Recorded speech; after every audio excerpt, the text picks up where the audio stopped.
கர்த்தருக்கு பிரியமானவர்களே, கர்த்தர் இன்றைக்கு உங்களோட பேசவிருக்கும் வார்த்தையை கேட்கலாமா? 119 சங்கீதம் 105 வசனம். உம்முடைய வசனம் என் கால்களுக்கு தீபமும் என் பாதைக்கு வெளிச்சமுமாயிருக்கிறது. எனக்கு பிரியமான தேவஜனமே, இந்த வார்த்தையை படித்தவுடன் எனக்கு சகோதரர் சாம் ஜெபதுரை அவர்கள் சொன்ன ஒரு சம்பவம் நினைவுக்கு வருகிறது. அதை உங்களோடு பகிர்ந்து கொண்டு இந்த நாள் தியானத்தை துவங்க விரும்புகிறேன். எவரிடே என்று சொல்லுகிற டார்ச் பேட்டரி விளம்பரத்தை எத்தனை பேர் பார்த்திருக்கிறீர்கள்? அதில் ஒரு மனிதன் அந்த டார்ச் லைட்டை இருளில் அடிக்கும் போது அங்கே ஒரு நாகப்பாம்பு படம் எடுத்து ஆடுகிறதை போன்ற காட்சி கொடுக்கப்பட்டிருக்கும். கையில் அந்த டார்ச் லைட்டை எடுத்துக்கொண்டு செல்லாமல் இருந்தால் அவனுடைய நிலைமை என்னவாகி இருந்திருக்கும்?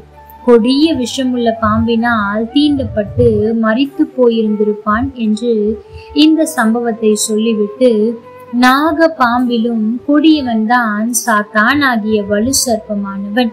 வேத புத்தகம் நம்முடைய கால்களுக்கு தீபமாய் இருக்கும் என்றால் நாம் சாத்தானை அடையாளம் கண்டு கொள்ள முடியும் என்று சொல்லியிருந்தார். ஆமெனுக்கு பிரியமான தேவஜனமே, இன்றைக்கு இந்த உலகத்தில் நாம் வெற்றியுள்ள வாழ்க்கை வாழ வேண்டும் என்றால் அவருடைய வசனம் மிகவும் அவசியம். ஏனென்றால் நாம் வாழ்ந்து கொண்டிருக்கிற உலகம் இருள் சூழ்ந்த உலகம். இருள் சூழ்ந்த உலகத்தில் நாம் வெளிச்சத்தின் பிள்ளைகளாய் நடக்க வேண்டும் என்று சொன்னால் நாம் வேதத்தை அதிகமாய் தியானிக்க வேண்டும். தீபத்தின் வெளிச்சத்தில் நம்முடைய வாழ்க்கையில் என்னென்ன எதிர் நிற்கின்றன, என்னென்ன அபாயங்கள் உண்டு, எந்த வழி சரியான வழி என்பதை எல்லாம் நாம் இந்த வேத வெளிச்சத்தின் மூலம்தான் தெளிவாக அறிந்து கொள்ள முடியும். அது மாத்திரமல்ல, இதன் மூலம் சாத்தானுடைய கன்னிகைகளுக்கு தப்பி பரலோக பாதையில் உற்சாகமாக செல்ல முடியும். ஆமெனுக்கு பிரியமான தேவஜனமே, நடக்கும் போது நம்முடைய கால்களுக்கு வேத புத்தகம் தீபமாய் இருக்கிறதா என்பதை சிந்தித்து பார்க்க வேண்டும். அந்த அளவிற்கு நாம் வசனத்தை படிக்கிறவர்களாய் மாத்திரமல்ல, அவற்றின்படி செய்கிறவர்களாயும் அவற்றில் தேறினவர்களாயும் நிற்கும்படிக்கு நாம் ஒவ்வொரு நாளும் அதை நம்முடைய வாழ்க்கையில் அபியாசப்படுத்த வேண்டும். இந்த வார்த்தையை கேட்கிறேன் அன்பு மகனே, என் அன்பு மகளே, நீ வேத புத்தகத்தை எடுத்து எத்தனை நாள் ஆனது என்பதை சிந்தித்து பார். நீ ஒரு அதிகாரத்தை முழுவதுமாய் வாசித்து எத்தனை வருடங்கள் ஆகிவிட்டது? நீ முழு வேத புத்தகத்தை முடித்து எத்தனை வருஷங்கள் கடந்து போய்விட்டது என்பதை சிந்தித்து பார். வருடத்திற்கு ஒரு முறையாவது வேத புத்தகத்தை படிக்க வேண்டும் என்ற ஆசையோடு ஆரம்பத்தில் படித்தாயே, இன்றைக்கு அந்த ஆசை எங்கே போனது? இன்றைக்கு அந்த ஆவல் எங்கே போனது என்று ஆண்டவர் உங்களை பார்த்து கேட்கிறார்.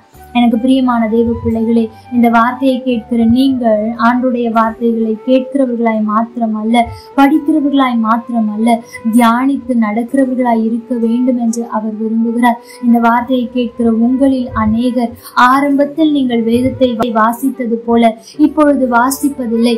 அப்பொழுதெல்லாம் ஒரு வசனத்தை எடுத்தால் அவ்வளவு நேரம் அமர்ந்து தியானிப்பீர்கள். இதற்கு என்ன அர்த்தம், இதற்கு என்ன அர்த்தம் எனக்கு சொல்லும் ஆண்டவரே என்று ஒரு வசனத்தை பிடித்து கொண்டு நீ 1 மாதங்கள் கடத்தின நாட்கள் உண்டு. ஆனால் இன்றைக்கு அந்த தியானம் எங்கே போனது? அந்த ஆவல் குறைந்து போய்விட்டதே என்று ஆண்டவர் அங்கலாய்த்து கொண்டிருக்கிறார். எனக்கு பிரியமான தேவ பிள்ளையே, ஆண்டவர் வேதத்தின் ரகசியங்களை உனக்கு சொல்லிக் கொடுக்க ஆவல் உள்ளவராயிருக்கிறார். ஆனால் அதை கேட்பதற்கு நீ எவ்வளவு ஆவல் உள்ளவளாய் இருக்கிறாய் என்பதை சிந்தித்து பார். வேதத்தின் வெளிச்சம் நமக்கு அவசியம். இன்னும் நாட்கள் சென்று கொண்டே இருக்கிறது. ஆண்டுடைய வருகை மிக மிக சமீபமாகிவிட்டது.